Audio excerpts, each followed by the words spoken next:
Hi, my name is Lana Nix, and we're getting ready to learn a little bit about VoiceThread.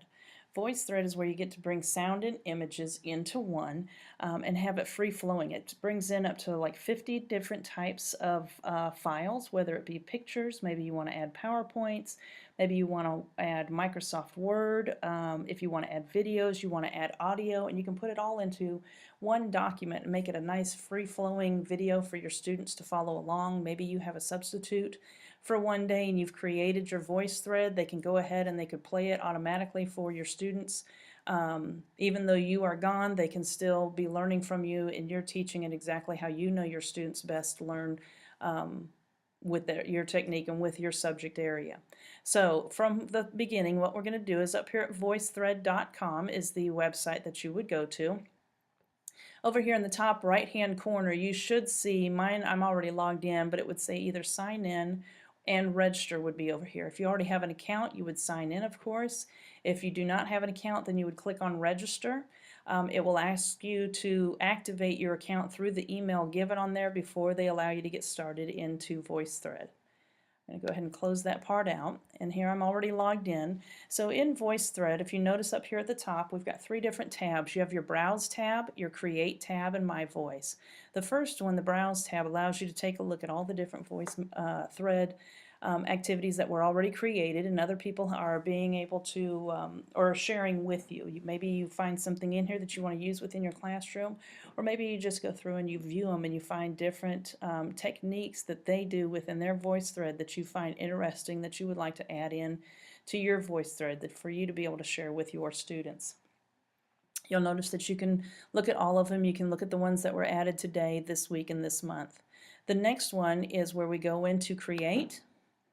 And on this one, notice it has a blank screen for you. This is where you go in and you create all of your, bring in all your files, and you can bring them all in together. Free flowing, you get to choose how long you want them to show on the screen. Very similar to PowerPoint, but it's a whole lot easier to be able to mesh everything in together.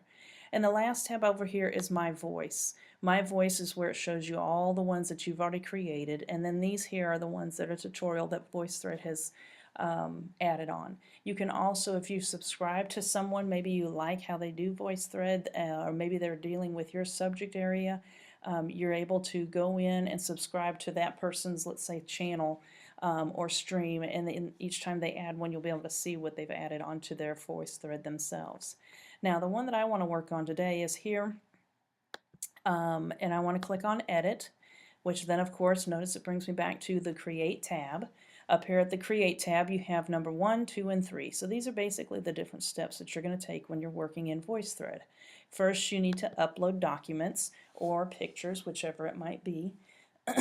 And you'll notice that I've already added a few items. I was playing around a little bit with it. These pictures here, I just got off of Flickr. And what I did is I came over to Media Sources. Here's Flickr, so I can click on Flickr. Click here to get started. It will bring up all these different options that I can choose from, and these are all items that were found in Creative Commons, so you have the licensing agreement that you're able to use those within your activities. I clicked on Animals, and here are a lot of different pictures with barnyard animals. So let's say that I wanted these two items. I click on them, notice that they're selected as yellow, so you know that those are the ones you want to add in, and you click on Import. Those will in turn bring it and add it right onto your particular voice thread here.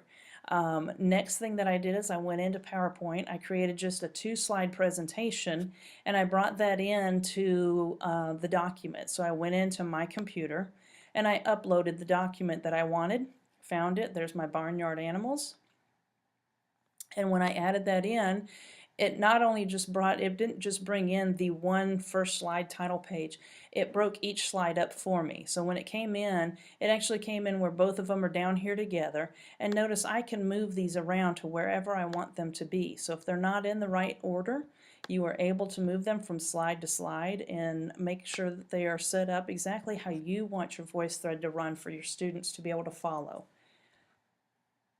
So on the uploads, you've got the My Computer, My Media Sources, URL if you want to add a link in there, and then My Webcam. And My Webcam is where you can take a picture of yourself sitting at a desk, or you can do a video of yourself talking to your students. Maybe you want to sit here and video yourself giving them the directions of what you expect of them while you're away and what you plan on them doing throughout this activity. So on here I have this video here of myself. And it just kind of introduces myself and tells you that we're going to be talking about barnyard animals. So once I've done that, and these are all the features that I wanted to add in, next I'm going to come down to comment. And on comment, you'll notice that I can either add an identity to this picture. Let me close that and stop it real quick. But it goes through and it plays it. I can add a comment right here, and I can tape and talk about what I want. This one is already a video, so I don't need to comment to this particular video itself, because I am already talking within that video. So if I hit the arrow, it will take me to the next one. Since this is just one of the slides on my PowerPoint, this is where, of course, I want to record. I'll hit record. I will talk. I can listen to it, decide whether I want to save it or delete it and redo it. And I get done, go to the next one, type in or start talking, or I can even type in if I want to leave some information. So you can have different options that you want to within your document. And now the last thing that we have on here is your share. And share, you can do it to groups and organizations. You can also get a link to share or select individual groups or contacts below.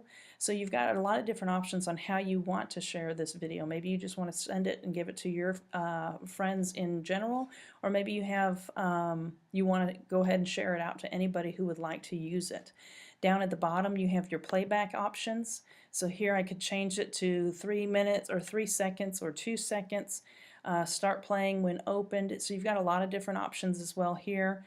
Click on save and it will save those options for you. You can export it, you can embed it into your website and your publishing options. Okay, allow anyone to view or allow people to make comments.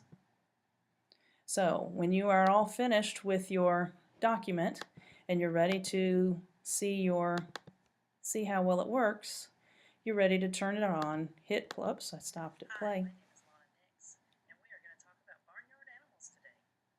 And you just kind of go through and you follow it as you see how well it kind of plays through. Goes from the video, goes to my PowerPoint slide.